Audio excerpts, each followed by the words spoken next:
What's going on, guys? Welcome back to another Flesh and Blood video. I am joined by none other than Emanuel. You might know him as Emma or the best puffin in the world. Emma, what's up, dude? What's going on, man? Man, that's a weird title to hear, but I mean, I guess it's technically right. Dude, you got to get I'm it into the doing first well, 5 seconds. Got to let man. Right, everybody know what we're about today. right. No, everything's going well. Super excited about the run. I'm kind of sad it kind of petered out towards the end in day two, but I'm Sure. super happy with how it went day one, and yeah, kind of excited to she may not be the best deck, but excited to like show people she's somewhat of a real deck. Like a deck that you should know about at least, right? No, absolutely. And I think this is great because it's kind of funny. I think that very early on, people kind of wrote Puffin off in CC. And then Right, shortly afterwards, it felt like everybody wrote her off in draft too. So right, she's had a right. very weird life cycle. And so She really, to see you do well at the calling is great. And it's awesome to see. yeah. I mean, and when as we get into the actual like talking of the cards in the deck, you'll notice, and I think you may have talked about this before, like on like your recap yesterday, but like or whenever people hear this, was Monday or Tuesday or whatever. But um, there are no like pirate cards, and I think the issue that Puffin has had in prior events is people are really want like pirate Puffin to be a real thing. Hmm. No shade to them, right? Like keep trying, but that deck is extremely inconsistent, and the goal of this deck was to like bring consistency to Puffin to like to the best of our ability. I think it's a goal that like just from like my glancing at like a very like quick version of the deck, like I feel like you guys have succeeded with that. You have a very good Yeah, like blend and mixture of just consistent go again with also like some of the new powerhouse threats that we've right. seen from High C. So I think it blends in really well.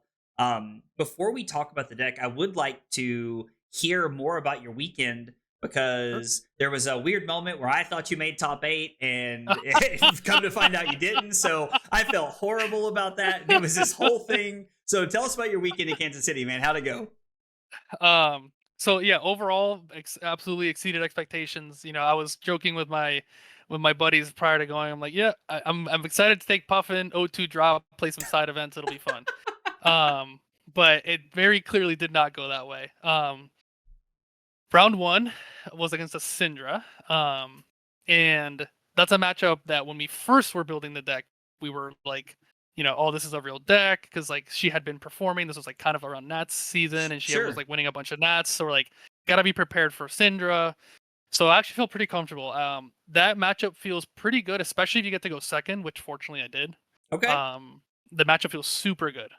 You just like put up pretty good like that's also part of the reason why we run like Crown of Dominion. It's especially good into aggro when you get to go second, because Okay. if you don't draw a cog or any crank in hand, at a minimum you get to go poly Puffin your first offensive turn. So you're Okay. already having that card advantage. So it feels really good into like decks like Syndra, for example. Other aggro decks like Slippy, it can get a little shaky because you don't have blocking, another blocking armor, but we'll Sure. kind of get to that down the line. Okay. So Syndra felt good. I that one I just felt really good about how I blocked with my armor. But the 4 blocks came in really like soup up in both colors. Sometimes it feels bad blocking with your red soup up, but my buddy Jesse will always say, just remember, it attacks for 4, but it also blocks for 4. So like you're getting the It's same true. value on offense and defense. So like don't feel sad if it's like the card you're blocking with. Okay. Yeah. No, that makes a Um, lot of sense. and then one of the actual an actual like play line that feels really good into Syndra in particular is so Zeppelin has the on hit where if you hit, you can tap a cog to make a new one, right? Uh huh. And so that kind of gives you pseudo go again if you hit, right? Because when you crank that cog, it's like refunding you your action point. Sure. And so you usually use it as like your chain ender, and if it happens to hit, you then just have a pistol shot afterward, right? And now you have Okay. another golden cog out, and you can potentially galvanize that to your Skywarden, etc. Into Syndra, because they're less likely to block, you actually don't use it as your chain ender at times, especially if you have a dovetail. You lead with Zeppelin, because then it's gonna hit. You have an extra cog, and now when you send your Dovetail, it's an extra cog that can get untapped to continue down the line. If that makes sense. That's awesome. Yeah, no, for sure. And it's Um, probably a win-win because the twice per exactly. turn instant effect makes it to where if Syndra's willing to block with 3 cards, you're like, okay, cool, you blocked with 3 Yep. cards. Like, that's great. Exactly. So like if they actually want to try to block it out, they're not going to have an offensive turn. So it's that specific playline of going Zeppelin into Dovetail it's super niche and really only into like hyper aggro, which is pretty much Syndra. But it was cool because I actually got to do it that game. Oh, so nice. That's awesome.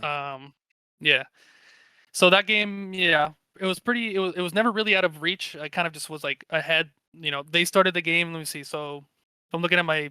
Oh well, let me actually kind of shout it out. I'm looking at my Codex journal here. Ayo. The game started 40-22 because I went second. Right, like they took 18 damage turn one. So at that point, and I have my Foundry Heart, my arm piece, and my leg piece. I still have what 2, 3, 5, 6 block in armor. Right, like and my 4 blocks. So it was not really super. It was like if you're able to draw like a good hand going second, it's kind of a free game. Okay. To some extent, Yeah, they can always high roll, you can always low roll, but the next game, there really isn't a ton to discuss here. It was against a Riptide.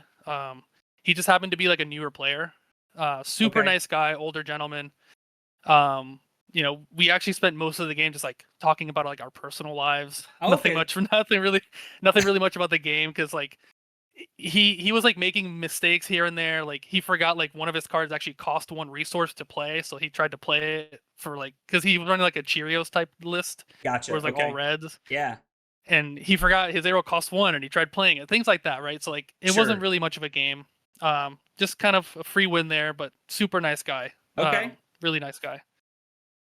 Then we started getting into like actual more games. So prior to the event, I was actually debating playing Dash.io or Puffin, and you can kind of see behind me here. I have my Dash.io big card, but I also have my Poly art thing, which I need to hang up, but that's another that's for another time.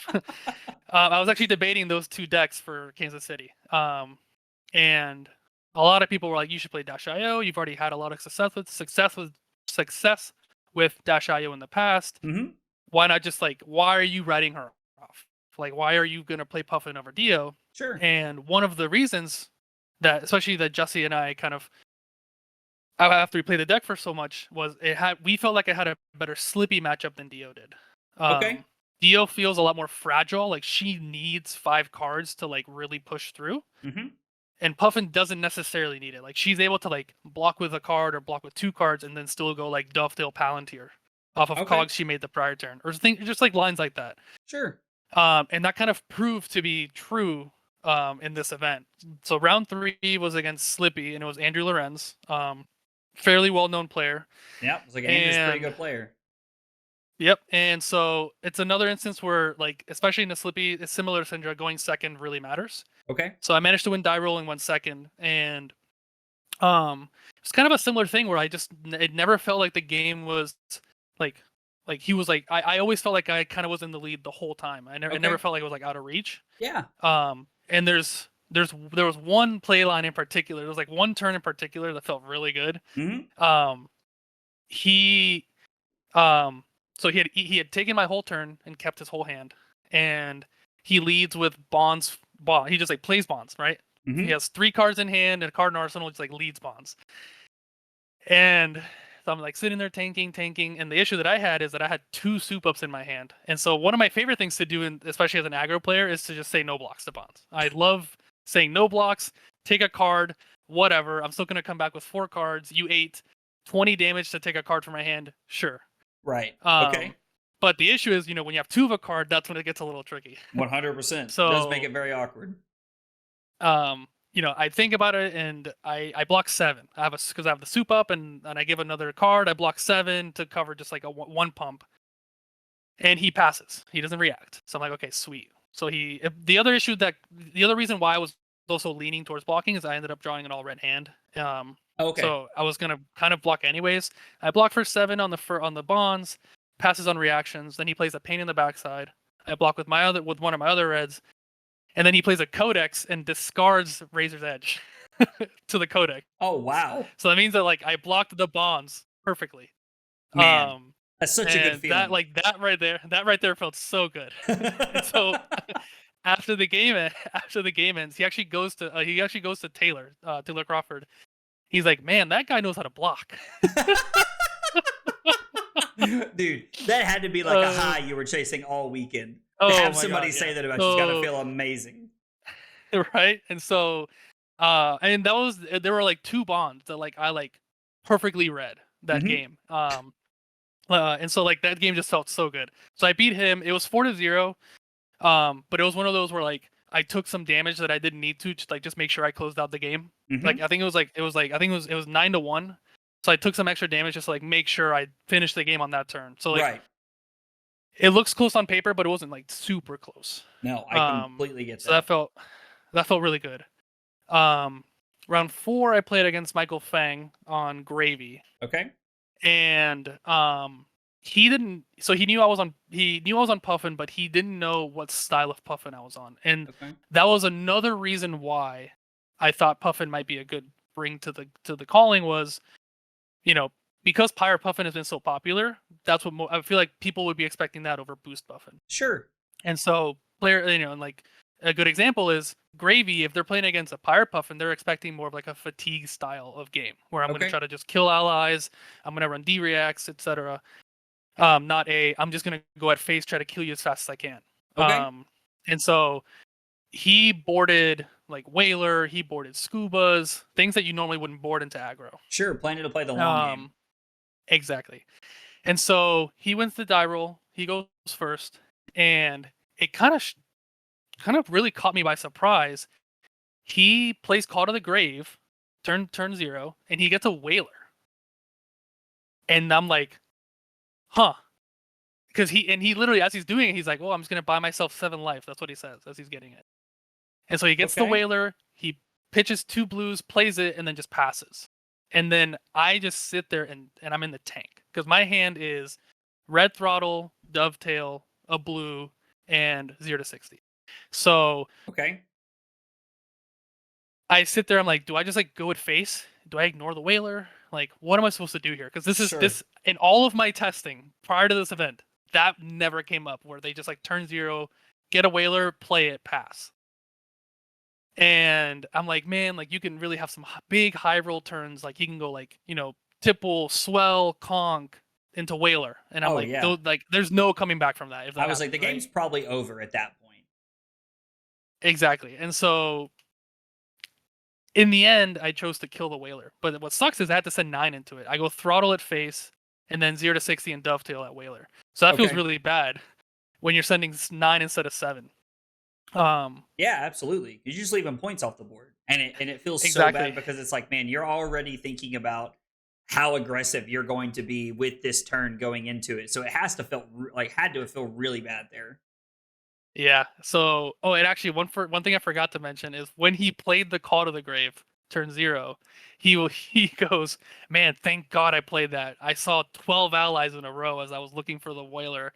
And I'm like, no! Oh my gosh. Like that, that felt really bad. He did still, later in the game, have like a small clump of allies. He drew, I think he drew 3 allies in a hand. He took a lot of damage, but, Mage Master Boots kind of saved him. He was able to play like chump from hand. Yeah, so I ended up killing the Whaler. And after looking back at the game, I 100% should have just ignored the Whaler. It's because I'm an aggro deck. If his goal is to keep 2 cards and send 11 every turn, I'm gonna win that race as an aggro deck. Right. I'm 100% gonna always win that race. Like he might get like one really insane turn where he can go like, like I said, tipple, swell, conk, Whaler. But I run Balance of Justice into Gravy, so like that's another 2 block in armor. So like I have quite a fridge, and I'm able. I can survive that turn. Crack off of Balance, and then like come back with like a 6-card hand of my own, right? Sure, so, absolutely. In the end, and him and I talked about it for a good couple of minutes after the game, and he agreed with my style of deck. I should have just ignored Whaler, gone at face, and especially because like I said, if excuse me, if his plan was block 2, keep 2, sometimes you're gonna draw 3 allies, 2 allies, and that's not your plan anymore because you just can't block with 2 and then send Whaler, right? So, Right. um, and in the end, it was 1-1 at the end. So like it felt really bad that like I lost the 2, like the it would have been 9 more damage at face turn 1 if I don't send that at Whaler.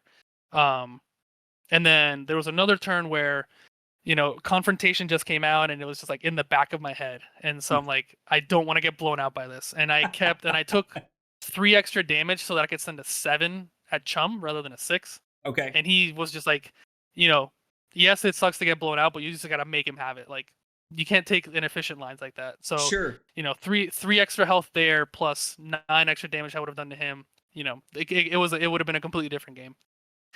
But I learned from it at least. So that was the first loss. Okay. Then round 5, I played Taylor. Oh wow! Crawford. I actually didn't know you and Taylor played. Oh wait, no, I did because I remember him talking about how bad you juiced it. That's all he talked about for like 2 hours. Yeah.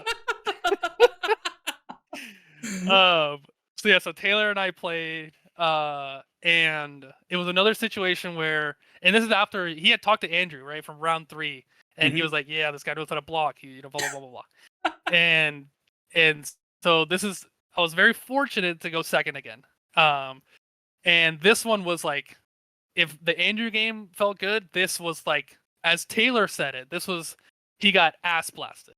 And this is straight from the mouth of Taylor. He literally said after the game, "Dude, I just got ass blasted by Puffin." Oh my god. There wasn't anything, and I'm sure Taylor probably remembers more than I did because he's the one that got ass blasted. But that's generally how it goes. I remember more about my losses than my opponents do. Exactly. I do remember I drew really well. I went first, and I had like a turn 1 Palanteer that was online. Then like I think pretty sure it was like the next turn I had a dovetail into like Palanteer line that was also online. Like, I mean, I was just drawing really hot, and he kind of he wasn't able to like get his disruption going early. Mm-hmm. He did hit me, I believe, with 2 bonds. But neither were super disruptive. And one of them, from what I remember, I believe my hand was blue soup up and 2 cogs. And he was gonna follow up with an attack, so he actually ended up taking the soup up instead of the 2 cogs because he didn't want me to block. He didn't want me then to block the leave no with the soup. So his logic is sound there, but I still had armor up, so it wasn't that punishing. Sure. And then that was one of those where like my hand looks like it did nothing, and then I played cog from arsenal, cog from hand, drop Palanteer. So like he just like absolutely, oh my gosh, I was just drawing like God. That game ended 15-0. Wow. It was like that was probably the highest high roll I had of the weekend was against Taylor. All right then. I mean, you got to have them every now and again, right? Yeah, right. It feels nice when it's against Taylor though. God, I can't wait for him to watch this. I'm already so happy thinking about it. Then round 6, that was the first stream game. Oh, and actually, sorry, before I finish, when Taylor and I paired into each other, he was like, "If this isn't the stream game, I'm gonna riot." And so as we're sitting there shuffling our decks, we're kind of looking around, see if a judge is gonna come up to us. But waiting to see if you're gonna get on camera. Yeah. But unfortunately, no. However, the following round, I did get on stream. That was the Acilio. That was the game versus the Acilio. And kudos to him. He actually ended up top 8ing. So he lost our game. He lost. But that means he won out the rest of the calling. So wow. Kudos to him for doing that. That's awesome. Because he was X2 after that. That game, him and I kind of talked about it afterward.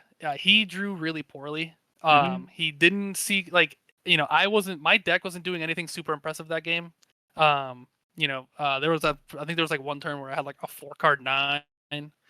Nothing super crazy, but he had to he drew like a lot of his attacks clumped together with no instants, and then he drew like instants with no attacks, and he never really when he finally had like a good combo turn, he was at 3.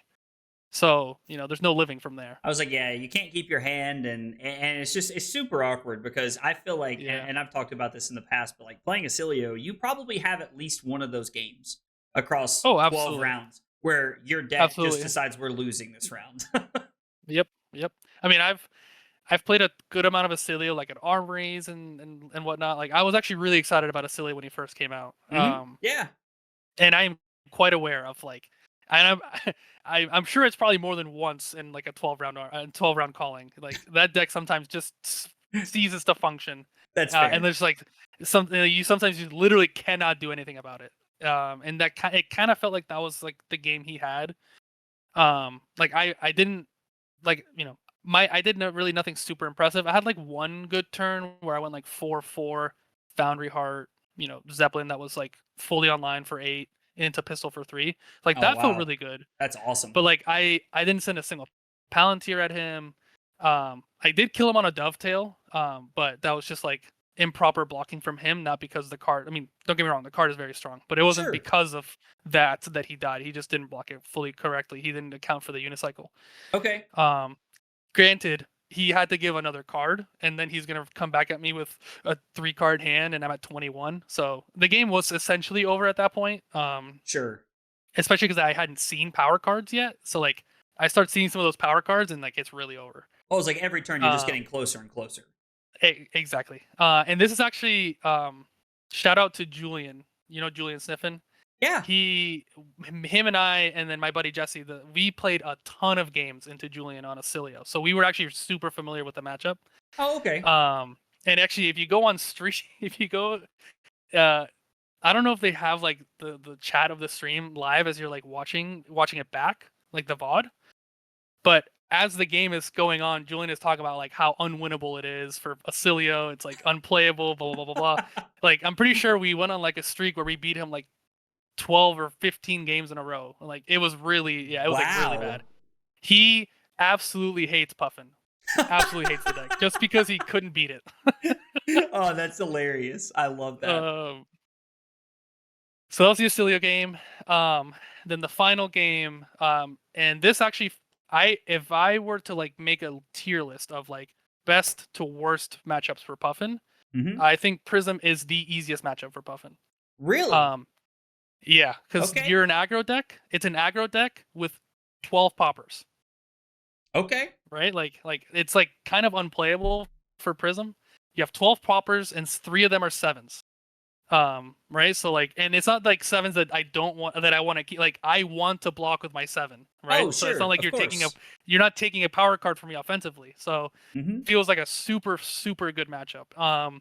And this my opponent, we actually had tested with him prior to the calling. We had played some games with him, Okay. and one of the games we like 40-0'd him. So like it was like the deck sometimes just cannot play the game. Like you can keep him off of Soul while also just like sending 12 damage at their face. It's pretty disgusting. And it's kind of similar to like Gravy where I'm running balance. So like I also have an insane fridge to cover up some if like I want to keep my hand, I can just like shove fridge, right? No, Um that's awesome. It sounds like you have the best of both worlds of like playing a deck that has a ton of poppers, but also playing exactly. like Syndra into Prism, because I feel like one of the problems is Right. that you have one or the other. And so having both really like shores up your Prism matchup, which is awesome. Yeah. Yeah. So I mean it was a pretty straightforward game. I towards the end I started finally taking damage, letting him get some soul just so I could close out the game. Sure. But it felt pretty good. I mean, and what's nice is usually right their Halo turn is to like, get Soraya out. That's how they try to get back their footing back into the game. Right. And that's where like balance just like says fuck you. I'm like I'm gonna draw a card, and now I'm coming back at you with 5-6 cards. Good luck. No, I Right. mean, that's So awesome. I was like just having um that crackback, and like even after you're pressuring them all exactly game, because I feel exactly like also on top of that, you have a lot of relevant on hit effects exactly. inside of your Yep. deck. So like you're forcing them to block when they don't want to, because there are some Yep. decks that Prism just doesn't block. They're like, sure, I'll take 15 this turn because I'm gonna get Right. online next turn. But man, Exactly. yeah, you having poppers and the on hit effects is so disgusting. Yeah. No, it kind of feels like cheating against Prism. I'm not gonna lie. Um, and so that was the end of day one. X1, feeling pretty good. Um, and then day 2. So at the end of day 1, I started kind of looking at the standings, and I noticed there were a lot of prisms that were 6-1. And I'm like, please let me just like go prism, prism, prism. That's all I want. It's all I want. And Oh. so I wake up, I do a little prayer, say, Mm-hmm. please give me prism round 1, and we get a prism round 1. Hey, let's go. That's awesome. And so we sit down, and it actually kind of went better than the last game of day 1 went. So that game, it ended 9-1 or 9-0, I should say, the first day. This one it ended 14-0. So it kind of even felt a little better. So actually, from what I recall, the prior one, I never got to activate Poly. I'm pretty sure. I think he zapped it with Ravages. Okay. But here, once they did their Halo turn, I was able to use Poly, and that's actually a really key thing into the Prism matchup specifically. Okay. Is unless you're doing it like turn 0, like they win die roll, they put you first, or you win die roll, you put yourself first. That is the only time you can pop Poly, like safely. From that point on, until they use their Halo, you cannot activate Poly. Interesting. Because they can just stop your turn entirely, because they can Halo in response, right? Because the text on Poly, I don't know if you want to kind of highlight, click on for it. sure. The text on Poly, so it's an action that does not have go again. That's the key thing. So what you do is you tap Poly and it gets banished immediately. All right, you tap and banish. They can then respond with Halo and flip Poly over if they get Judgment. I was like, they have to get the Judgment, the Figment of Judgment, right? Exactly. And if they get Judgment, Poly doesn't come back into play and crank. So you are now out of action points. That is a really interesting interaction. Yep. We used to, back in the day when we would play Fi, we used to run into this with when Prism came out using Mask of the Pouncing Lynx. So exactly. This is a very similar interaction, and I'm curious to know how many people knew this coming into this. Maybe I'm an idiot. Maybe I'm like the only person on the earth that didn't know this. But this is really neat. No, absolutely. So that's the thing, is you're not. There were like, my buddy and I would like casually just like watch Puffin games on Talishar, like of other people playing, and they would, against Prisms, they were just popping it willy nilly, and the Prisms weren't doing anything. The Prisms weren't responding to it. So both sides of the table didn't know. Nobody knew. Exactly. But we knew that if we're going to be playing against good Prisms, they're going to know. And so you have to play around, right? Like the worst case scenario. So we never activated Poly until Halo was gone. That's the only time you can do it. At that point, now they can't kill her in your banish. They can still they can zap her with Ravages, but they could do that even when she was like mounted or perched. Sure. The one downside of then using Poly is they can send a Herald at Poly, and that gives them a free soul. However, she's also eating 6-7 damage. So I was like, you're willing to take an attack off to just send Poly, like. If that's how you're trying to get online, that's probably like low key a win for you, though, right? Like, yeah, 100. Dude, Poly has saved me. God knows how much. I remember when I was testing into a Bravo, they sent a Rouse at Poly, right? Like, it's crazy the amount of damage that like Poly is a free card that just like says gain 3 life at like a minimum usually. That's awesome. Gain 3 life and have half of a card draw. It's like, it's kind of insane. That's so neat. Yeah, I can speak from experience. I've spent a lot of Titan's Fists at Poly before, so So even like that's 4 health there, right? Like, and like usually what's nice is you are able to like you activate Poly and to like have like a big turn. Let's say you're able to like send 25 damage. At like, let's say it's like your Guardian opponent, they can only give you 3 cards to block because they have to keep a card to kill Poly, right? So like, I've been there. They have to eat a lot of damage to then save, and then she's saving me 4 damage in return, right? So like, she sometimes that value is just like unmatched. Yeah, it definitely seems like more than I think most people realize. And when I say most people, like myself included, because this is like a card in my head. I'm like, on demand, a lot of decks have to kill. Unless you're just like Syndra and like Dagger Exactly. or Kodachi fits into this as like part of my Master Right. Momentum game plan. This feels Yeah. bad to have to take a turn off. Yep. Yep. Slippy's probably the best deck at handling poly because they just have to send a dagger at it. Okay, that makes sense. And like they sometimes just like have the blue in hand, and like if they have Tunic, then it wouldn't have mattered. They were probably gonna do that anyways, and then like Hmm. CNC or whatever it is. So I guess Assassin in general has a pretty good time at handling poly, but nobody else like wants to like take the turn to like kill poly. There have been Syndras that like they ensure that their like Mask of Momentum hit goes at poly just to like ensure the draw, but that's saving me 3 or 4 life, which I'm okay with because Yeah, like absolutely. that's what the draw would have gotten you is probably another 3 damage. So No, absolutely. It's a um fair exchange. exactly exactly. Um So after that Prism game, I'm feeling really good. I'm 7-1 as a Puffin. Like I actually looked at the standings. I was 8th place. So I'm like, they should have just ended the calling right there, and I would have been top 8. Oh, dude, that would have been Um, hilarious. yeah, but then it kind of went downhill from there, unfortunately. So Okay. the next round, I played another Gravy, and when we were doing testing, we actually felt pretty good in the Gravy. But it turns out like we should have done more testing because I played 2 Gravies and we lost both. Okay. And I lost both, I should say.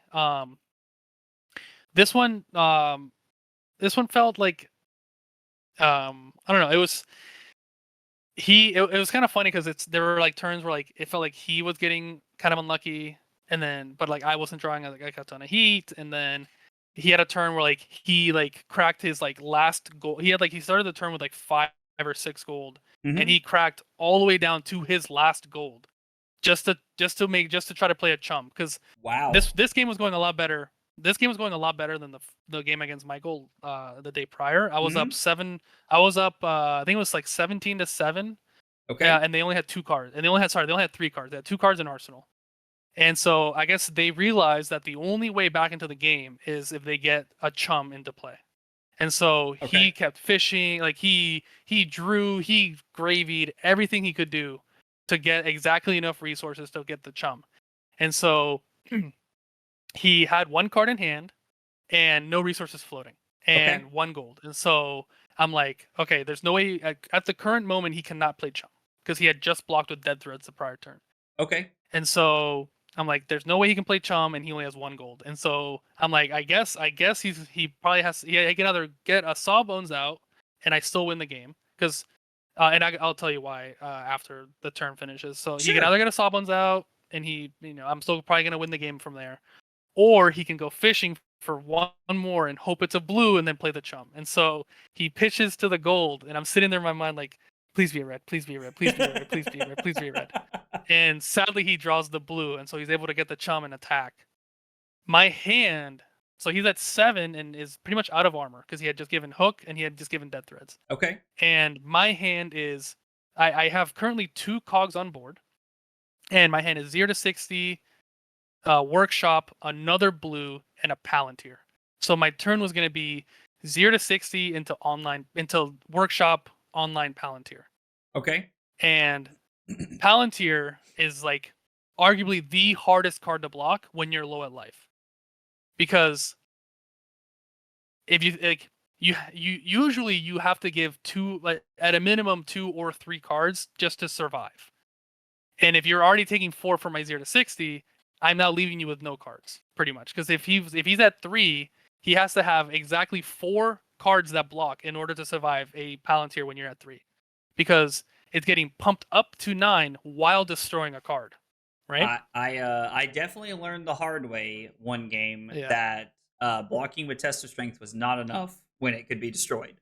Yes. So I have Yes. learned this lesson Yes. the hard way, and this card seems insanely powerful. Yeah. It's generally powerful like throughout the game, but as a closeout tool, it is unmatched in my opinion. If Okay. your opponent is below 5 life, I mean they're generally having to give you 3, if not their whole hand, Okay. just to live. Wow. So like when your opponent is low, this is like the ultimate get tempo tool back. Like get all the tempo back, because there's Okay. just no way that they can live if they keep a card usually. Sure. So that would have been the crackback. Unfortunately, he got the chum out. So now my turn was, well, I guess that was step 1. Step 2 was now he had to draw the ally. Right. So I lead. So now I lead with workshop, and he immediately chums.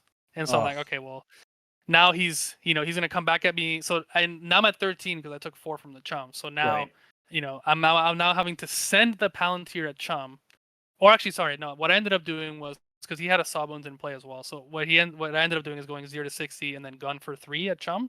Okay. And then arsenaling Palanteer. But now the issue is I'm at 13. He's coming back at me with 3 cards, and he has 3 allies on board. So like he kind of like took all the tempo, and it was just like impossible to get it back. Oh, man, that sucks. So it was like if he just doesn't get the chum out that one turn, like it's over. Yeah. And, it happens. It's okay. But that game definitely felt like I was in a better spot than the prior game that ended 1-1. It was just like the chum that kind of just won it for him. Sure. Yeah. I mean, chum's a very powerful ally. I think there's a big reason a lot of people are calling for its head in the BNR announcement coming up on September 1st. So yeah, we'll see. We'll see what gets hit there. I know this isn't a gravy discussion, so we won't get into that. No, you're good. You're good, man. So after that, I'm a little sad, but it's okay. I'm still technically in contention. I'm X-2. Then I have my second stream game actually, and that one is against Naib on Ira. Okay.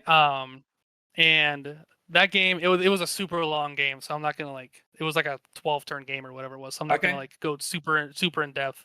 Sure. But it kind of feels like that style of deck, like a really defensive kind of have life gain, is kind of hard for Puffin in general, or just like a boosting deck in general, because it's a little easier to fatigue, and they're getting value. Like when I'm sending my 2s, they can block 2, but then also gain a life. Like they're getting incremental value here and there that's hard to overcome.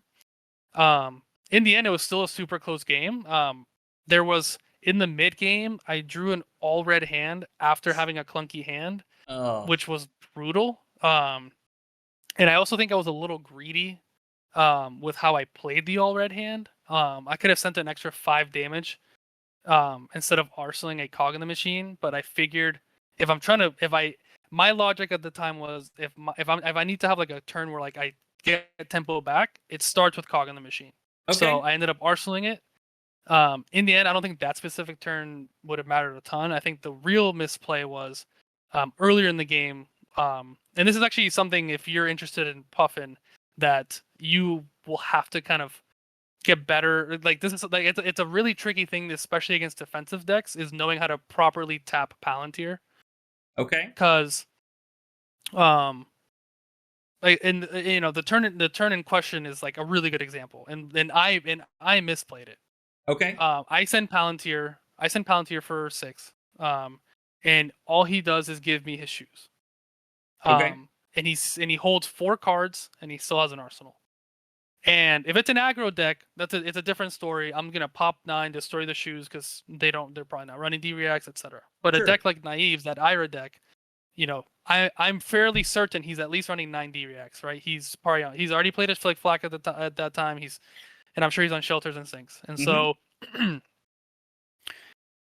what I end up doing is he puts just his shoes and then just says that's it for blocks. And I kind of sit there and tank for a bit, because you can play it 2 ways. You can play it the way I did, which I think at the time was the incorrect way, where I just ended up tapping it all and destroying the shoes.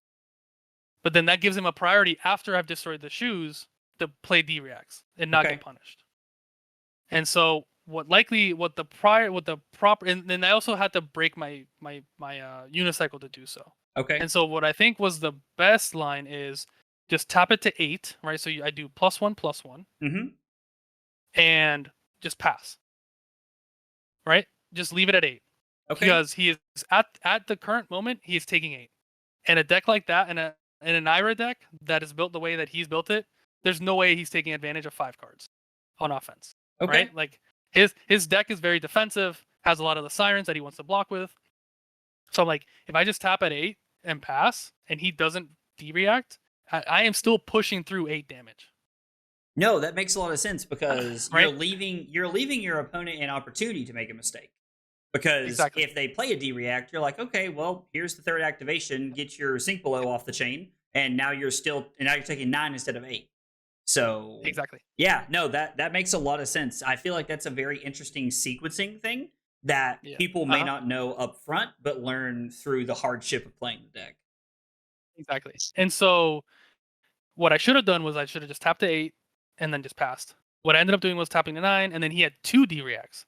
So I was like super punished for it. Oh wow. And we actually talked about it after the game that if I had just tapped the 8, he would have played 1 D react. I would have destroyed it, and then he would have played the other. So Okay. that's still 4 damage. That's still 4 more damage I'm pushing through. Which, Oh, the game ended absolutely. 5-0, right? So that plus like the all red hand that I slightly misplayed might have been the value that I like, that slight value that I missed to maybe get there. Sure. Um and then there's also like another like kind of unique, like that whole tapping to 8 line. Mm-hmm.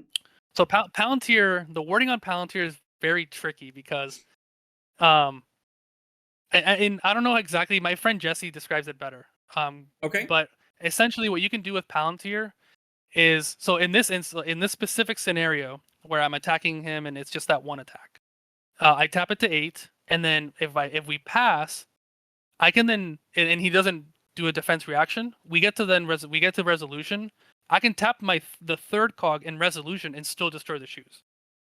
Oh, It I doesn't all hadn't have to be even done at once. considered that. Yeah, yeah, yeah. Yeah, So this is very intriguing, kind of like how we use the damage step exactly, to give like flittering charge going in, for example.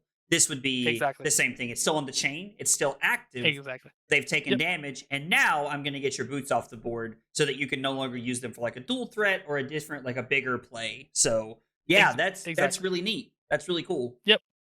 And so this now also works in a different instance. So, and I'm sure you're probably familiar with this version of the card working, where let's say I lead with a 0 to 60 and my opponent, let's say I'm playing a Fang and he blocks with dynamos.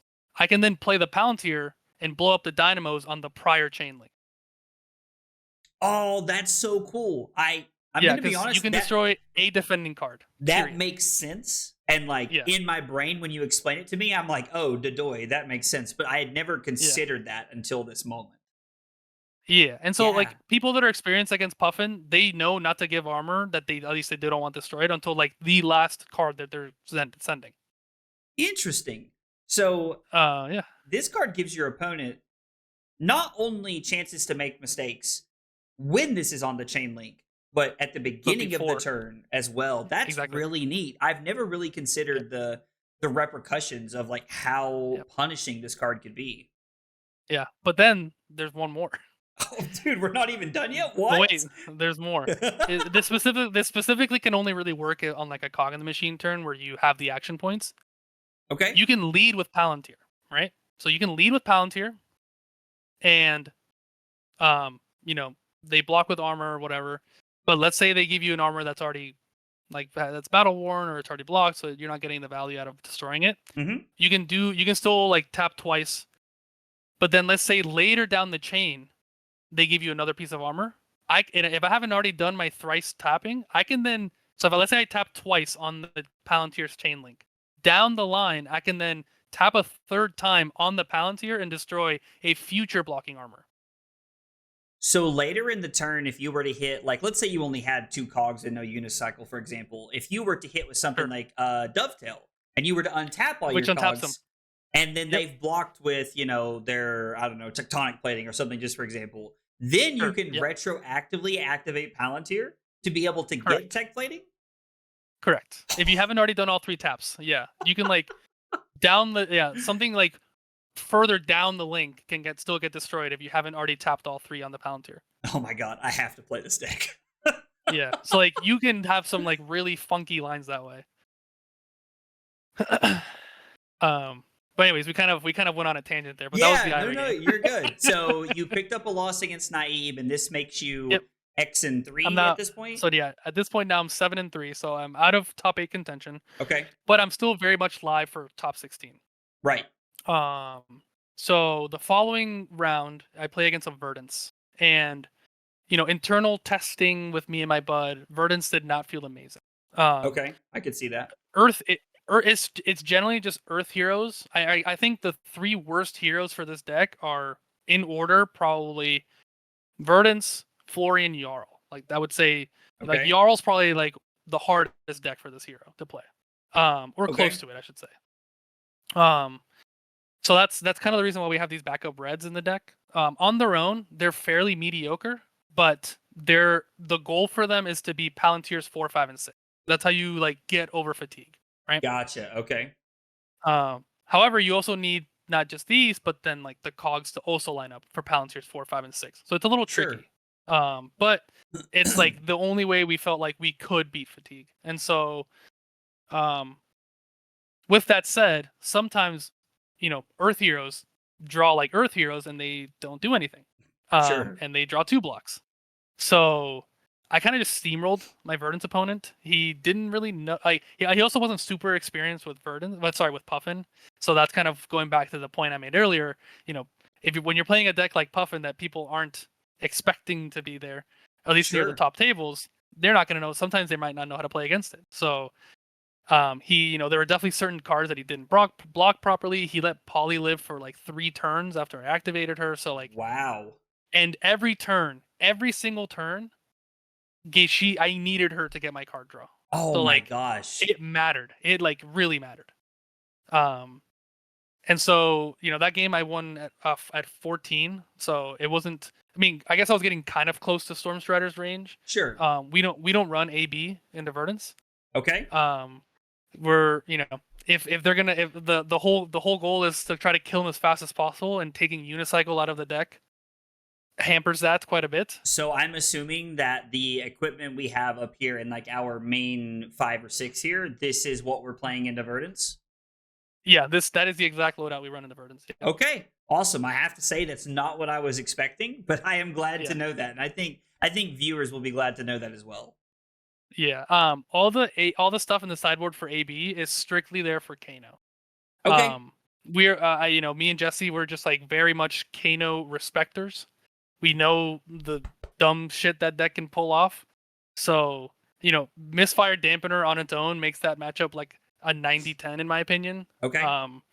So I'm like, why not put these cards in there just in case we play a Kano, so we can steamroll them and make them feel bad, That's kind of my goal when I play Kano. Absolutely. I mean, if you can shore up your quote unquote like bad matchups, or like a polarizing matchup with 3 sideboard slots, why wouldn't you? Like, it just feels great. Yeah. Right. The Achilles is also there just for Vincent as well, so it's not just Kano. Oh, sure.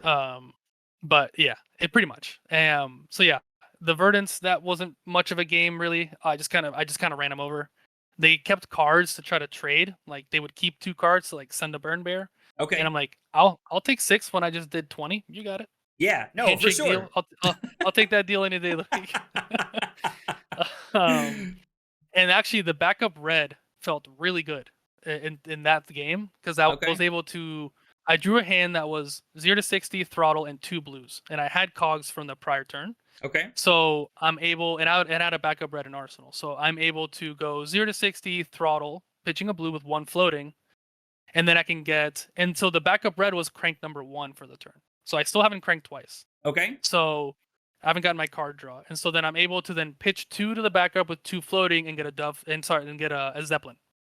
And so now my Zeppelin has an on hit of make a new cog and crank, and also draw me a card. Yeah, absolutely. So like that right there felt amazing, because now because we now that we kind of, when we originally built the deck, we were a little lighter on blues, and towards the end we realized we need more and more blues. So like that's where the backup reds can feel good, is when you draw those extra blues in a hand that you don't necessarily want to play, and just get way more value getting a red out of it. Okay. And then the final matchup was against the Slippy. This one unfortunately did not go like the other 2 Slippy games, partially because I went first. Okay. And even with going first, it was a super tight game. Okay. But when your Slippy opponent goes turns 2, 3, and 4, Bonds of Agony go again, Bonds of Agony go again, and Bonds of Agony go again, it's kind of hard to win. Wow. So even with all that, the game was super close. I was at 5 when I died. Sorry, he was at 5 when I died. So, I managed through the bonds to still send some big turns. But when you're still taking, and usually it wasn't just the bonds. He would then follow with like a leave note or a CNC or an infect or a whatever the one that looking for reds, the aspect of mind or body or whatever. So like it Sure. was always something else following up the bonds, and it was just miserable, absolutely miserable. Yeah, that Um, sounds tough to hang in there with. yeah, so that game felt really bad. That was probably the worst feeling game of the weekend. Like Okay. the gravy games felt bad because I think I misplayed and could have won. That sleepy game actually was just unplayable. There was a 0% chance I won that game from like sitting down. Okay.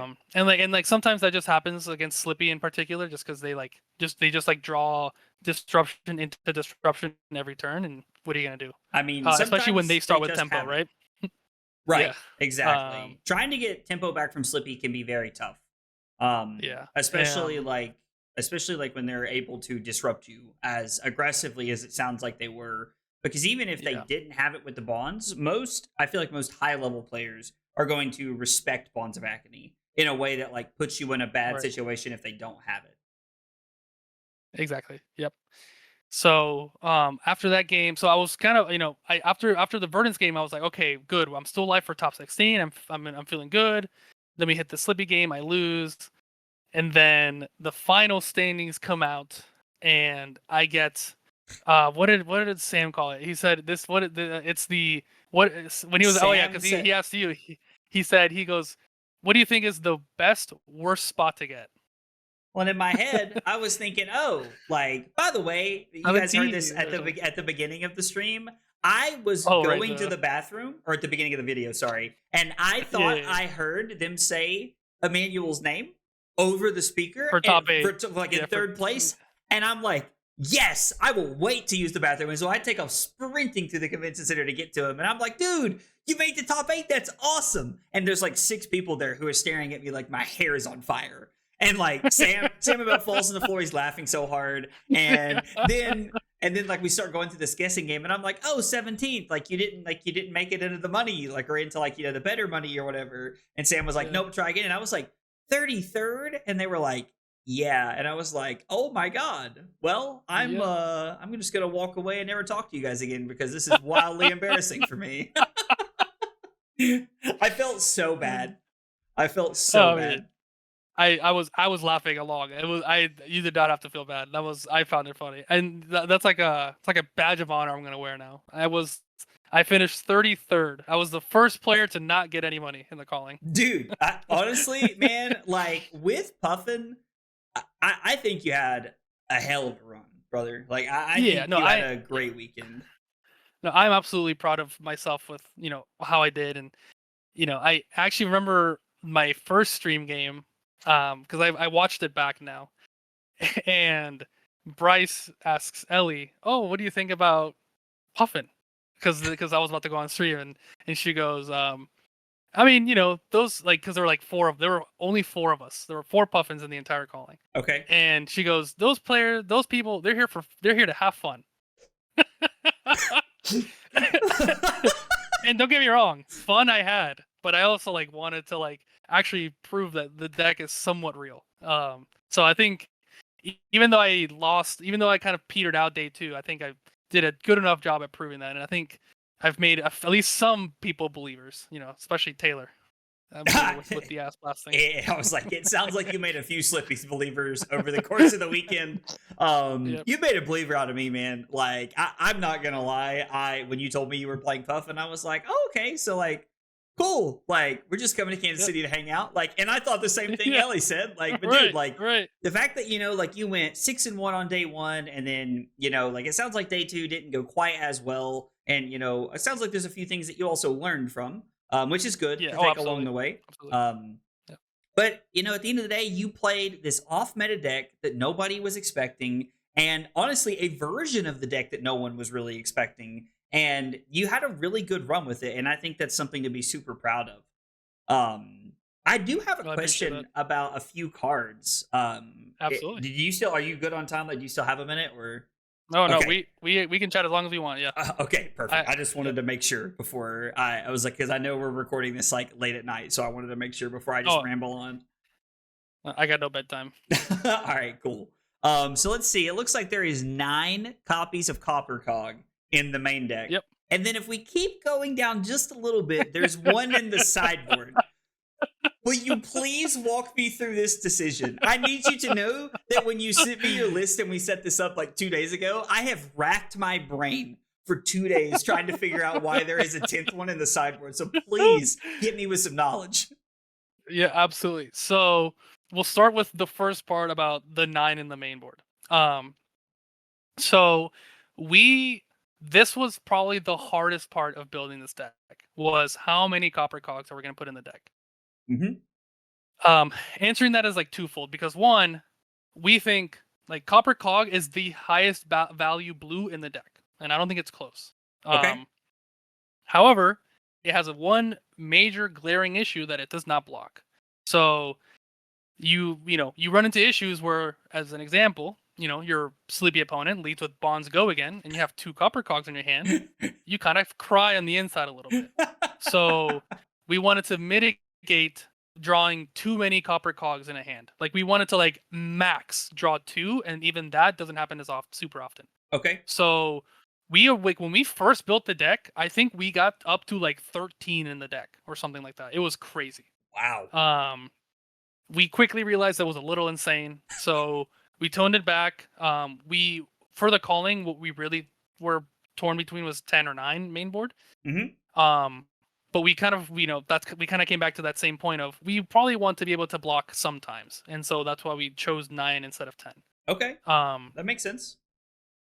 The 10th one in the sideboard, so that it's there for 2 reasons. One is to get more blues in for Kano. So like against Kano, we don't board Sky Wardens, of course. And so we want to make sure we can like cleanly board in just a few extra blues, so that we just have the higher blue base for A being. Okay. Because we're running AB3, right? We want to like consistently always have at least a blue in a hand. Sure. The second reason is there's quite a few matchups. Being a mechanologist, you can be a boosting mechanologist, as I'd say. You're a little more prone to fatiguing than most decks, and so into certain matchups, like even Slippy, Verdant, I mean all the Earth Heroes, Guardians, we're boarding more than 60 cards, and when we're doing so, we want to still make sure we maintain a similar ratio of items to non-items, and then blues to non-blues. Okay. So, for example, into Slippy, we board the extra 2 heists plus the extra. So in that case in particular, we also just have an additional target for heist, because if you send heist without a cog in your banish, it is the worst red in your deck. So we want to make sure that we have enough cogs where, earlier turns where we boosted or we foundry hearted, or even like our Slippy opponent banished the top card of our deck, the odds of us having a cog in our banish is just like that much higher, because we have that extra cog. And then we're able to still maintain our balance of attack actions to items that we have in the deck. We're adding in 3 attack actions and a cog. And because we're adding in two costs, we want that additional blue as well. Okay, so it sounds like in the Slippy matchup, and I want to make sure I'm understanding here, because I think this will be a big question for a lot of people. Slippy's a very relevant deck right now. You're bringing in the extra Copper Cog. You're bringing in the Zeppelin, the blue Zeppelin. Is that accurate? And then the 2 copies of Heist. Correct. And what are you cutting from the main deck to make those like cuts fit into the deck? Well, so that's the thing, is because we're slightly prone to fatigue, we just board up a bit. Right? So we're just gonna run 64 cards. I think that makes a lot of sense. We actually run 64 to 66 in a decent amount of matchups. Like, the base 60 is really just like pure aggro, right? Like, I'm going to run the 60 into Syndra. I'm going to run the 60 into the Mirror, into Dash.io, into Acilio, things like that. But like, you start getting into decks that like, in theory, could just say, okay, I'm gonna turn all my cards sideways for the rest of the game, for the whole game. I want to be able to get over the top while like sometimes foundry hearting a Palanteer or boosting away a Dovetail, where I still have gas in my deck. Right? Okay, yeah. No, that makes sense going up on cards. I think one of the other questions, and this is more personally for me, I know that you said that the AB pieces are strictly for Kano, and then you bring in like AB1 for like Rune Chance, like probably things like Florian, or Vincent, we said earlier. Vincent, for sure. Is there ever a world where against Cecilio you're packing AB3? Or is it just the main deck, we're just gonna race and whatever happens, happens? Pretty much. So we do bring in, so the what we had realized in all the games where we beat Julian's butt is Acilio Acilio, like the games where they like won, or like were like they felt like they were doing a Let's lot, was when they were drawing like multiple cards. go. So You we love to realized see balance it. just makes a lot of sense into Acilio. Okay. Not only because it's going to draw us that extra card, but it's also just 2 more block. So Okay. um into Acilio, AB is kind of irrelevant, just because usually the turns where, like, let's say we want to AB like a mind warp, we Hmm. would need AB3 usually to do it, and that, like, Sure. now we're giving up too much of the good stuff just to like play around a mind warp once, or because like I couldn't care less about them getting a sigil of brilliance back from etchings, or a sigil of lightning from etchings, right? The only AB that I really would ever want to AB is mind warp. Okay. And it just, that on its own is not enough to warrant bringing in the AB. Like, it's just like a pure race. Like, I'm gonna try to kill you before you're able to combo. That's the goal. No, that makes a lot of sense. And as aggressive as Yeah, you are, it sounds like it's something that you're able to accomplish on a pretty consistent basis. Because yeah, Cecilio and I does think struggle into some aggro decks. exactly, and I think balance in particular is a big part of that. Like, having, so what is that, 2, 5, having 8 block in equipment, right? Like, I'm able to like block. I can block, like, pretty much in theory, like 2 Gone in a Flashes in their combo turn just with armor, That's pretty right? awesome.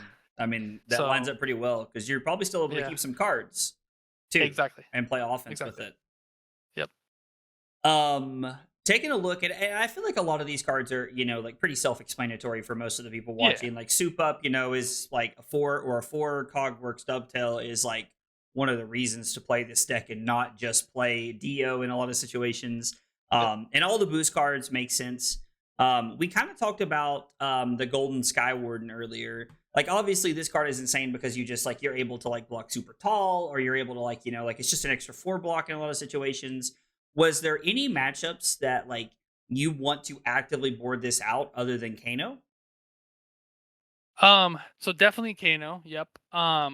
There have so the issue with this card is, like, into wizards in particular, like decks that aren't like consistently sending physical, you can consider boarding it out. Like Verdant is another good candidate where like you could consider boarding it out. However, they Okay. still send their plows and their fellings and their tillings. So like you're able to get the block value. Right. The reason why, so this actually, and this card has like, people either love this card or they hate this card. There's like no in between for this card. Um, when if you start actually playing with the deck a bit, the first time you put this card in front of a CNC and it blocks 6 on its own, you're never gonna take it out of your deck. Oh my gosh. Like it can do like, so like, because like, right, the biggest issue and why I think Puffin still isn't like a top meta deck is the issue with gold generation, right? And Okay. so this, like, if Puffin would be a much better hero if she was like Gravy and just like made 6 gold every turn, because Sure. now I can activate Puffin reliably and not have to run as many cogs in my deck, right? Because to like get my draws, so it'll help with consistency issues with the deck, and also just you can just reliably draw practically every turn, and so not like not having a ton of ways to do so, like that's kind of why you kind of come back to Warden. He's the only way, and it's not the most consistent, but he's like the only way for you to like generate gold, uh, to like be able to like kind of do powerful things down the line. And so, yes, sometimes he's just a 2 block, and those feel really bad. Or like, let's say you just had a cog in the machine turn, and you had 4 golden cogs, but you didn't see a warden then, and then the next turn you draw warden. That feels really bad. Sure. But the the power the powerful things this card does outweighs, in our opinion, the downsides of it just sometimes being a 2 block. At worst case, at least it pitches yellow, and because you have Foundry Heart, it's essentially a blue pitch in some instances. So Okay. you know this card is almost like some, like, I know some people, like, I have some buddies that say like, oh, like if a deck runs a certain card, it's a bad deck. But like sometimes that card is like the glue, and that's kind of what Warden is. Okay. No, I It's mean, like, this makes a lot of yeah, sense because you could turn this card offensively into a zipper hit and a throttle with heart. So exactly, you still exactly. turn this into a 3-card 11, which could be Yep, really solid. Or like you said, you have the ability to block a CNC with it. I have to admit, yeah. I'm going to be playing this deck quite a bit. You have really caught my attention with this deck, and my new mini game goal now is to block a Command and Conquer with Skywarden on one card. And when it happens, I promise you, you will be getting a screenshot on Discord of that happening. I'm looking forward to it. I think the most I have galvanized with this, and so also keep in mind, this is important. If you're actually going to start playing the deck, Mhm. the whole like the process where you can repeat is with golden cogs, but you can always end it. You can always end the galvanizing on not a golden cog, right? So Okay. let's say for example, let's go back to the CNC, this fabled CNC. Mhm. Let's say you have a regular cog and then 3 golden cogs, right? So you'll block with Warden, you'll galvanize the golden cogs, but if you end there, you're only blocking 5 because you only galvanize 3 times. Okay. So you then can galvanize either that copper cog, or you can even galvanize one of the gold you've made, Okay. right? Because each instance is its own separate instance. So like when you do the first one, you make a gold. When you do the second one, you make a gold. So you're always able to like galvanize a gold as well. If like that gets you like to the final block. It sucks losing a gold, but it is what it is. Sure. So I mean, in this scenario, just to make sure like I understand and everybody else watching does, that like if Yeah, you have 3 golden cogs in play and nothing else, and you need to block Command and Conquer, you jam this in front. You're able to blow up 3 golden cogs, generate 3 golds, and then on the last instance, since it has created the gold, you can actually blow one up and block the full 6. Is that that is correct? correct. That Okay. is correct. Awesome. See, that's Yeah. so much value. I So cannot wait to attempt to do this against someone. yeah. It's gonna be a lot of I fun. will say, so I'm going to give you another your if you once you actually start playing with the deck, your second goal, which I'm going to give this to you personally, Okay, I'm is getting my to notepad out right now. well, your second like reach goal, aside from blocking a CNC with a Warden, is to finish a game by killing someone with a Warden. Okay. I've done that a few times. So because like the games where you like it doesn't line up defensively, you just like it's just being pitched and putting it, you're putting it back into your deck. And then if you're bottoming your cog in the machines, you can have late game turns where like you're gonna go like blue soup up with go again, Warden for 7 and then pistol for 3 or whatever. Okay. So like Yeah. you know it's decent output when you're like all blues, right? So it's 4 for 7 isn't the most attractive number, but when your opponent's at 1, sending 7 can mean it's quite a big number. Dude, are you kidding me? I play Guardian. 4 for 7's all I know, brother. That's like right up my realm, man. Oh man, that's so funny. The other card I wanted to ask about, and I feel like really the only card we haven't had an opportunity to talk about so far, Yep. has been Jolly Bludger. Yes. Admittedly, when I saw this card when it came out, I was not very impressed. Is Yeah. there like a couple of matchups or one matchup you're looking for? Like, where does this card shine? So this card we found there's really it's there for one matchup in particular is why it's there. If it wasn't for this specific matchup, it wouldn't be relevant enough for the other ones. Okay. We run it strictly for gravy. Okay. And so usually with this card, the first line of text where it says tap a cog to get overpower, Mhm. we rarely ever use that. Okay. Unless we have 4 cogs available to us, we don't want to use that. Okay. Though the relevant part is the last part where you can make it 8 essentially Mm. if you have 3 cogs. Sure. Imagine your gravy opponent has 5 gold and you attack them with this card. Like that's it, just this card. You haven't done anything else, right? We're going down, stripping down to the basics. You didn't send a 0 to 60, nothing. All you did was you somehow have 3 cogs on board from maybe a prior turn or whatever, and you just send a bludger. Don't Okay. overpower it. So now you're putting your gravy opponent in a really tricky spot, right? They're gonna either have to give you 3 cards so that you don't take any of their gold, right? Or you're gonna take 8 gold or however much damage you do compared, I guess depending on how much gold they have, Right. for them to keep tempo. So this card in particular can like there's been instances where like you can put Gravy in the blender because the last thing they want to do is block. Okay. Gravy is not known to be a good blocking deck, and so when you're threatening 8, and that 8 also threatens taking all their gold, that's like you're either 1 taking all their gold or 2 you're getting all the tempo back. And so Okay. specifically into Gravy, this card can just be game winning. With that said, if it wasn't for Gravy, we probably wouldn't run this card. This card is also relevant into it sucks because you're beating up on yourself, but it's also good into Puffin, into the mirror. Granted, Yep. playing the mirror, how often is that going to happen when there's 4 in a room of 400 people? So it's good in Something the mirror. tells me after you came in 33rd at the calling, the number of Puffin mirrors at armories is going to exponentially increase from what we've seen before. For sure. So yes, if you are taking this to armory and you play the mirror, this is the mirror breaker. This card is nuts in the mirror. So it's good in the mirror. There aren't many of these, but it's also really good in the Marlin. Okay. And then it's also really good in the Dio. Into Dio. So prior to Kansas City, I played some games against Dio, and against a Dio who didn't like properly block it, I stole a Teclo Pounder and a Cerebellum Processor. Oh my gosh! Right now, I have a Pounder with 3 counters that I'm gonna beat your face in with. Oh my lord! Right?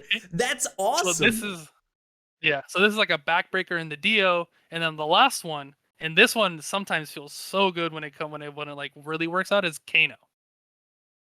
Your Kano opponent has, let's say they went second or they went first, whatever, and they set up 2 pots. Send a bludger at them and see what they do. That would be so like you funny, can, right? I've had my Kano opponents break, like, rather than just like giving me the potions. Like this is especially relevant if, like, let's say, you lead with like a 0 to 60 and they block on that, because like let's say they have a bad hand that they can't combo with. Sure. You just like go 0 to 60, like maybe zipper hits, and then maybe like another 0 for 4, and like they've like given you all their cards, and then you end on a bludger. Oh my gosh. Like they just like sometimes they have 2 H pots and a deja vu pot, and they just lose the game because they spent 3 turns and taking 20 damage to set those up, and now they're gone. Right, so when it lines up into Kano, it is broken.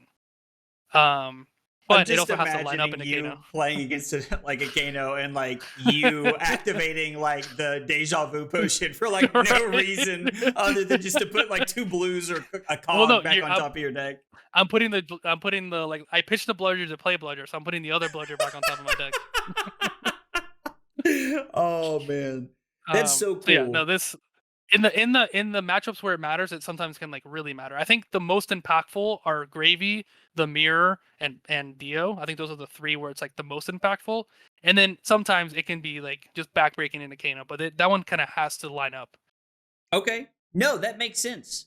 And taking a look at your sideboard, I noticed you said that you go over 60 in a lot of matchups. How are you boarding into Gravy Bones to try and like mitigate the damage of like actually racing them while keeping the board clear at the same time? Like, what's the game plan there, and like how are we boarding in that matchup? Yeah, so actually, if you want to scroll up, there should be a Gravy board, so we can kind of look at it as I'm talking. Oh, dude! Oh my gosh! Yeah, dude, my man came so prepared, dude. You guys are getting spoiled in this video. Oh my gosh, dude! Yeah, so the Gravy one's right there in the middle. It's in lower cap. It's in lower caps. I guess I didn't think Gravy deserved to be up capitalized. I don't know. Let's see. We'll zoom in just a little bit here so everybody can read. Well, actually, so here if you go back up to the top, and then you see where it says default matchup. Man, you can tell I don't. Oh, my click gosh! There and then click on Gravy, and then go back to cards, and then it'll just show you the board. So go back to cards, and now it just shows you the Gravy board. How long has this been there? Oh my gosh. I'm like, dude, I'm looking like such a boomer on like my own video that we're putting on YouTube right now. We'll cut that part out. I'm kidding. I won't do that. But all right. So we're bringing in the bludgers here. Looks like we also have some heists in the deck. Yeah. So one thing that I don't know if you caught this when you were looking at just like the main general board. we have 2 turbines that are main board, I did and notice then the that. 2 heists, are sideboard. Hmm. So usually, if we're not boarding up, or even sometimes when we are, that's one of the clean swaps we make. We either put in heists or we put in turbines, because Okay. they take up that like 2 cost slot that we're kind of missing.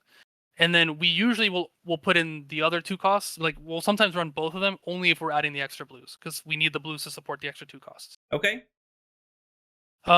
Gravy in particular is like one of the matchups where we don't want to have the turbines, just because we want a little more go again that's damage, not just go again in like a +3 fashion. Sure. Um, Absolutely. and so we decided that boarding up slightly into Gravy felt better, because there were times where Gravies can high roll and they get their Sawbones out really early, and then they just play like a grindy game where Hmm. they're like blocking with 2 cards every turn. And if we're not killing the Sawbones, it gets really tricky really fast. Okay. Especially if they're running like Crown of Providence and they're running Flexors. Like they in theory could bring us down to like 10, 15 cards in deck. And so even though we never actually got fatigued, we came close quite a few times. And so Okay. we thought that just having a little bit of extra cards, especially just putting in the go again cards, given like, for example, the heists, Hmm. it gave us that extra juice where we can like clear allies while boosting and not feel like we're gonna get fatigued at the same time. Because Okay. like, yes, we have go again, but that go again involves 2 cards out of my deck. So it can, especially when we kind of realize in the Gravy matchup, we don't need to kill every ally. We just need to kill the ones that matter. I.e. Chum, Sawbones, pretty much, and Anka. Okay. So, you know, taking 2 cards out of the deck to kill those just didn't feel as bad boarding in the few extra cards. No, that And we makes also a wanted to have, and because we're boarding in the heist, we also wanted that extra cog, right? So like usually if we're bringing the extra cog, we're always bringing in those heists, because like it's making heist that much of a better card. Okay, yeah, absolutely. Because it gives you like a better, like it gives you a target to like boost away and still not feel bad about Exactly. it, which makes a Exactly. lot of sense. Yeah. And Um, so towards the end of deck building, heist was like, it was kind of on the chopping block at times, just because when you draw all red hands, you want to mitigate having all 4 of them be 2 costs. mhm. Um, and we drew some in testing, and those felt really bad, but we also kind of knew it was partially variance, and it would happen regardless. Just we were hoping it would happen. It would just, variance would kind of catch us in the better direction where we aren't drawing 4 2 costs. Um, but in the Super Armory, or like I guess the 5, it wasn't a Super Armory, it was like the 5 p.m. event on Friday. Okay. I played against Bryce Platts. He was commentating. Love Yeah. that guy, by the way. Yeah, dude, Bryce is Shout out awesome. to him. Love that guy. And he was playing Fang, and I had the nastiest heist. He clearly wanted to keep his cards. And so I have heist, dovetail, and a blue. Okay. And I already had 2 cogs in play, and so I lead with heist, pitching the blue, of course. And he thinks about it, and he ends up letting it hit. And I grab a cog from my banish, and I play it, and I crank it. Yep. So I had already drawn that turn. The big thing is I now have 2 action points. So keep in mind, I have 2 action points and I have 3 cogs. Okay. I have 1 floating and a dovetail. Yep. So now I'm able to send dovetail with an action point. So that means the thrice per turn is just +1, +1, +1. Oh my So gosh. heist went from a 2 for 5 into a 2 for 5, giving me an action point, and then also giving me +1 on my another +1 on my dovetail, and then giving me +1 on my gun, just on that turn. And that cog still had a counter on it for my next turn. That's So so broken. after I had that turn, I'm like, I'm never taking heist out of the deck ever again. Like you have to physically like rip the cards apart or something in my face for me to not have it in the deck. That interaction alone was so disgusting. So yeah, that was crazy. So I feel like there's definitely like some moments like that for a lot of us who play different decks here and there, and like you have this moment where Absolutely. it's like, oh, this is why we play it. This is what it's broken. Exactly. Like this is what happens. 100%. So 100%. Like the first time you can go like 0 to like The really broken turns are when Dovetail and Palanteer line up especially with a cog in the machine. So Okay. usually it has you usually need to have like a 0 cost boost, because in order to send both Palantir and Dovetail with a cog in the machine, you need 4 resources, Right. right? And a 0 cost boost is what's going to allow you to do that because of Foundry Heart. So if you're able to go, cog in the machine, you draw whatever, and then you go 0 to 60, then you Foundry Heart, Dovetail with 3 cogs. Let's say you hit, and the thing is, in that instance, you have 2 action points. It's the same instance as like that heist. You don't need to give it go again. It's just a 1 for 8 on top of my cogs. And then into my 2 for 9, destroy a card on hit, or destroy a card on tap, or whatever. You know what I mean? So like those are the turns where like you see the true power of this deck. If only it was just like a slightly more consistent where you could do that more often. But like, man, those turns give you such a high. Oh, I believe it. I was like, that's probably a high that you're chasing at all times after you hit somebody with a turn like that. Absolutely. Yeah, that makes a lot of sense. Yep. So before we started recording, you had mentioned that you have slightly updated the deck, even though like the list that you sent me has all the matchups in one. I'm greatly appreciative of that, and everybody who watches this video is going to be greatly appreciative of that. I promise you. Because we constantly talk about how, like, if I give you a deck and I don't give you the matchups, like, you're probably sideboarding wrong. You don't understand my thought process. So this is great. Exactly. What small changes did you make to try and improve the deck post Kansas City that you feel like might help moving forward? Yep. So these are fairly minor changes. Nothing like super drastic. First thing is the game against Naib made me realize like decks that are fairly reliant on sending disruptive, not like, I mean, I guess it'll also be really good in the Slippy, but like decks that are sending CNCs at you, like Crown of Providence is just too important in those decks against those decks. So Crown of Providence is in the deck. I'm gonna and I think I might have sent you an updated list that actually has the changes. Okay, perfect. I can post that in the video then. Perfect. And so I cut one of the backup reds for Crown of Providence. Okay. And so that'll go into matchups like Ira. That's a very good example. It'll go into matchups like, it'll probably go into Slippy, just because, part of the reason why. So we actually tested Crown of Providence quite a bit, particularly for Slippy. It makes all the sense. What we realized was a lot of their disruption is actually from hand, not Arsenal. And so we realized that having the gas of having that starting gold made quite a big difference, especially when we went second, that we took the risk on just keeping it just with Crown of Dominion.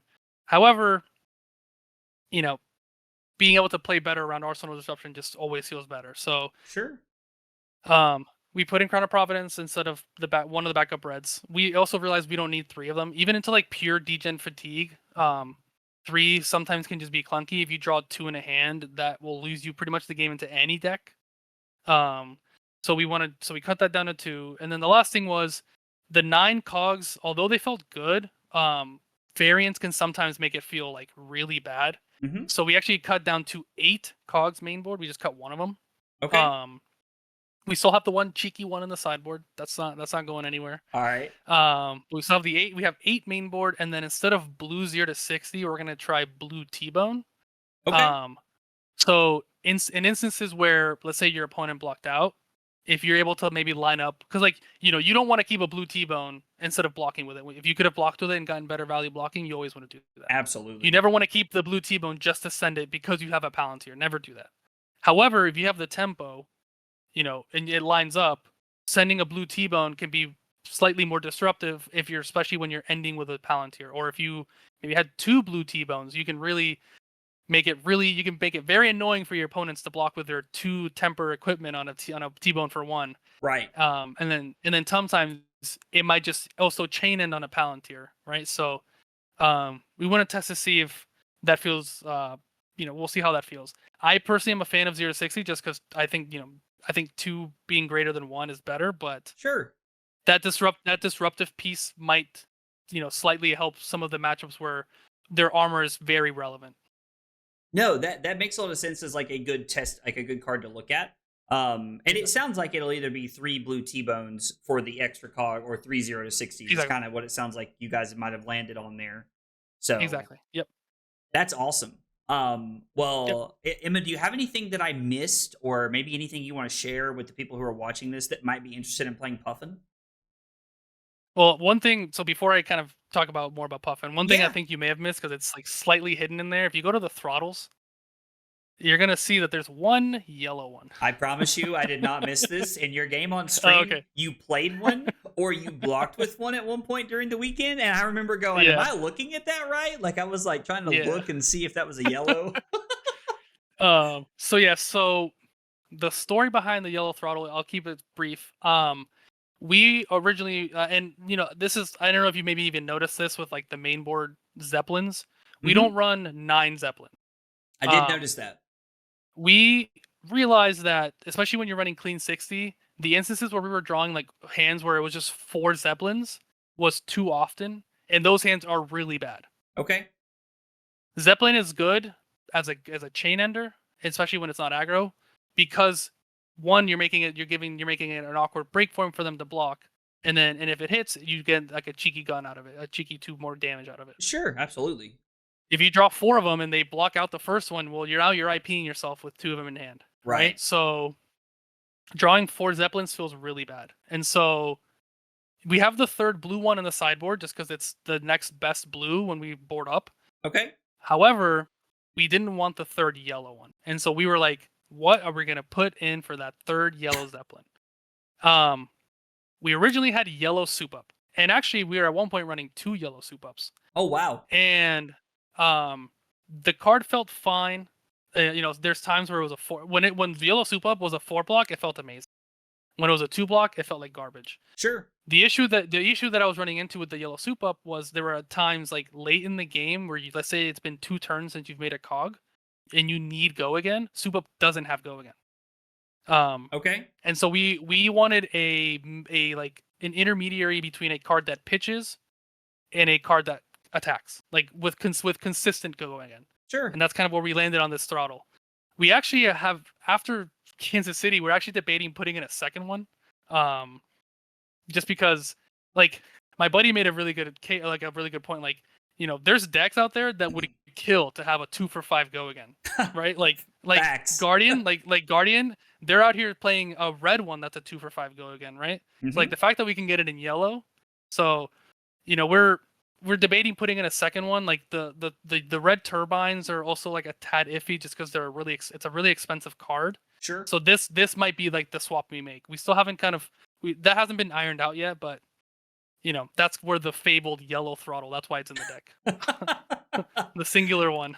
I love that, and your explanation makes a lot of sense. Yeah. Like it's just consistent go again. Yeah. Or the floor of it is a 3 block if you don't need it in that hand. So I really like that. Exactly. I really like how like innovative you guys have been with the deck and like really willing to play a lot of different things. Because I'm gonna be honest, I don't think a lot of people were looking at Puffin and going, you know what, yellow throttle. That's what we're missing. It's just Yeah. not conversations that are being had. So I feel like Right. you guys are really being innovative with the list, and I love to see that. And the changes you guys make with it in the future should be awesome.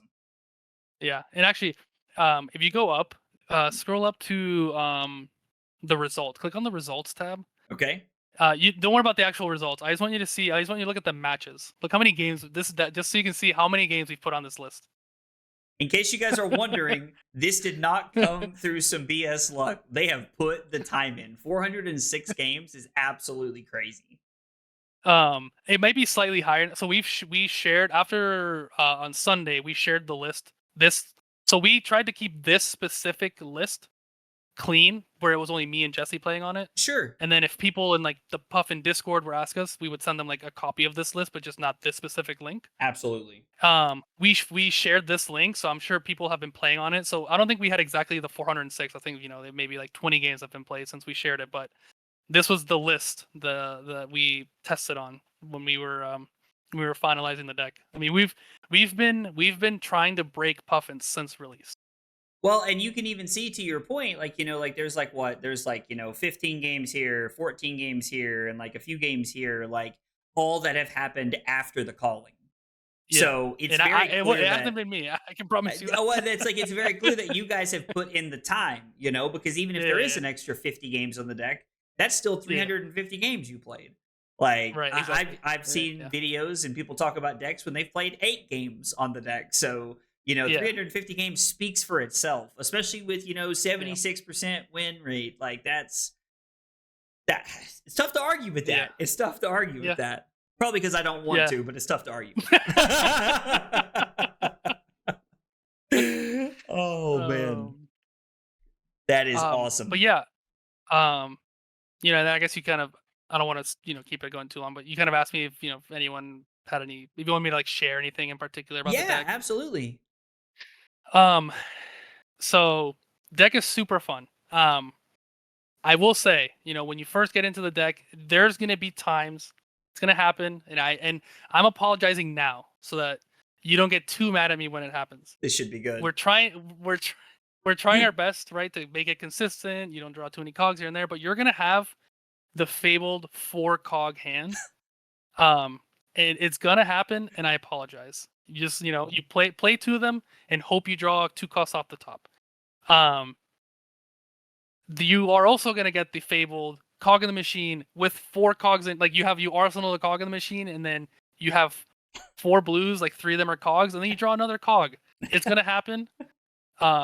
That's why the deck is not S tier or maybe even A tier, because things like that happen. However, that's when variance is like kicking your ass. For the most part, the deck is built to function, for the most part, on like a random 4-card hand. That's why we put boost cards in the deck. They're not in the deck just because we like to banish cards off the top of our deck. We want to have consistency with a random 4-card hand.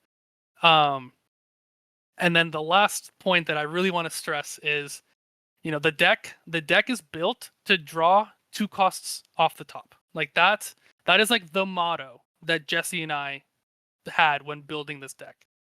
A really good example actually is the game against Naeem on stream. Okay. He ended he like attacked me, and then he ended the chain link with a disruptive attack that was for 6. I think it was like a weakest link. Mm-hmm. And so my hand is yellow Zeppelin, cog, Fast and Furious, and red Zipper Hit with a cog in arsenal. Okay. And I had a cog in play. And so I'm sitting there thinking, how am I blocking this? So keep in mind, I have a cog in arsenal and a cog in hand, so I can play both to draw, right? Mm-hmm. And then, but the issue is I also have to give 2 cards because I have a cog in hand, and the weakest link is going to take it from my hand. So I have to block. I end up blocking with Zipper Hit and Fast and Furious. That may seem weird that I'm blocking with the 2 reds in my hand, right? However, when I was thinking about the blocks, I remembered the deck was built to draw 2 costs off the top. Okay. So I play the cog from arsenal, I play the cog from hand, and I draw a Palanteer. And I have my yellow Zeppelin that's going to pitch for it, right? So things like that, like when you have so many reps on the deck, like things like that, that's what's going to happen. You're going to draw the 2 costs off the top that you needed for the turn to be insane. So just keep that in mind. Like when you're blocking and deciding what cards to keep, just keep in mind the deck was built to draw 2 costs off the top.